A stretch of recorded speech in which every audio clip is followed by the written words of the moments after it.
Gary Striegler.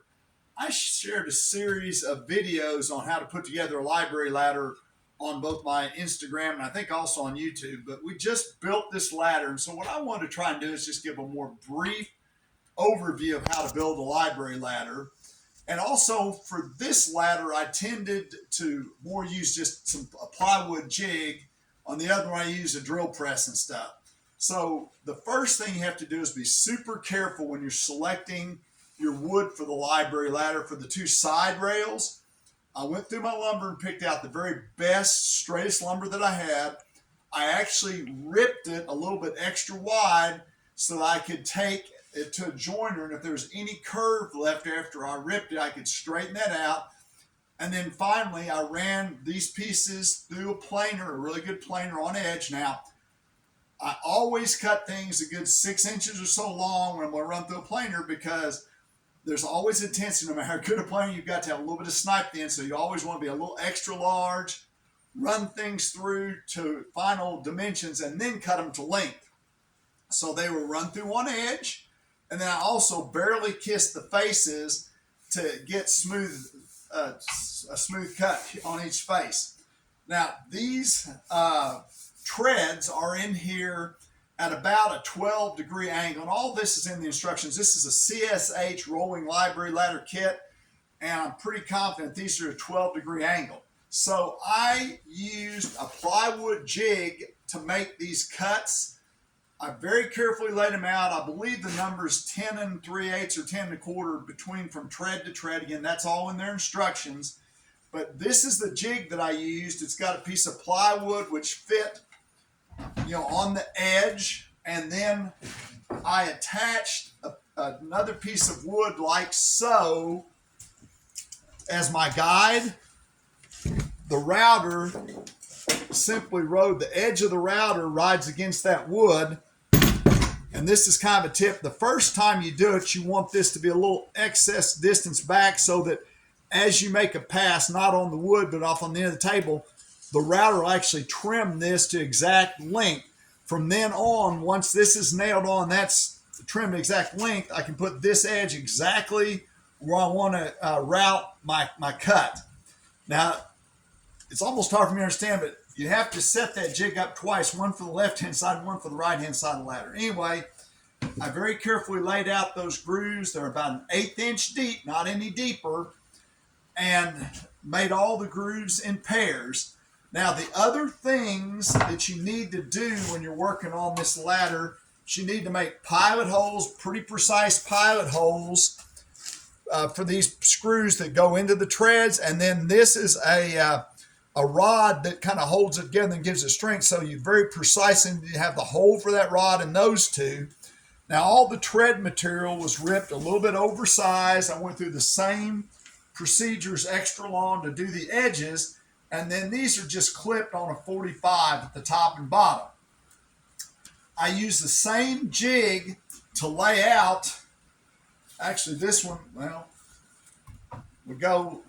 this will be set up on the other side of the ladder, but the jig gave me the lineup for these two holes right here. Then there's these two holes with a pocket screw, and they were put on with this edge at the top of my groove, so that lined that up. This third hole, which is for the rod, I actually lined the edge of my guard up with the bottom side of the groove. That's why this hole was down below. So the top edge of the groove to get the two pocket screw holes, and then the bottom edge of the groove to get this hole. But I was just able to do that using this jig. Now, I very, very carefully on this bigger hole drilled all the way through with a small pilot bit, and then I used a Forstner bit to drill back through this hole for this little bushing. I don't know if I have a bushing here or not, but at any rate, you want to be super careful when you drill back through not to blow that out. So that's why I was using a Forstner bit. I put a piece of wood underneath it to help minimize blowout. So this is getting kind of long. I'm going to try and speed up. Down here at the bottom is where the rolling foot goes. This is pretty simple. It's just cut on a 12-degree angle. And then I used the actual foot to lay out my pilot hole for this upper hole. Again, that's still, I want to say it's maybe a 5/16 hole that you have to drill for that. Now let's go down the other end. This is a little bit more difficult. That was simply a 12, easy to count a miter box. This is the opposite of a 12. And so while this was, long, I squared off the distance that they recommend for the ladder. And I want to say that it's like 5 inches longer than the distance from the ground to the center of your rail. You add 5 inches to get the overall length. So I had a square cut here. Then what I did on that square cut is I took this piece of plywood and put about 3 or 4 18 gauge brads. Now that gave me something to put against the fence of the miter saw. So this was against the fence of the miter saw. This is still the 12-degree cut. It's just the opposite cut. On the other cut, this edge was against the fence. I just cut 12 degrees. For this one, I nailed this guide on, put this against the fence and made the 12-degree cut. Again, trying to make sure, absolutely sure they were the same length.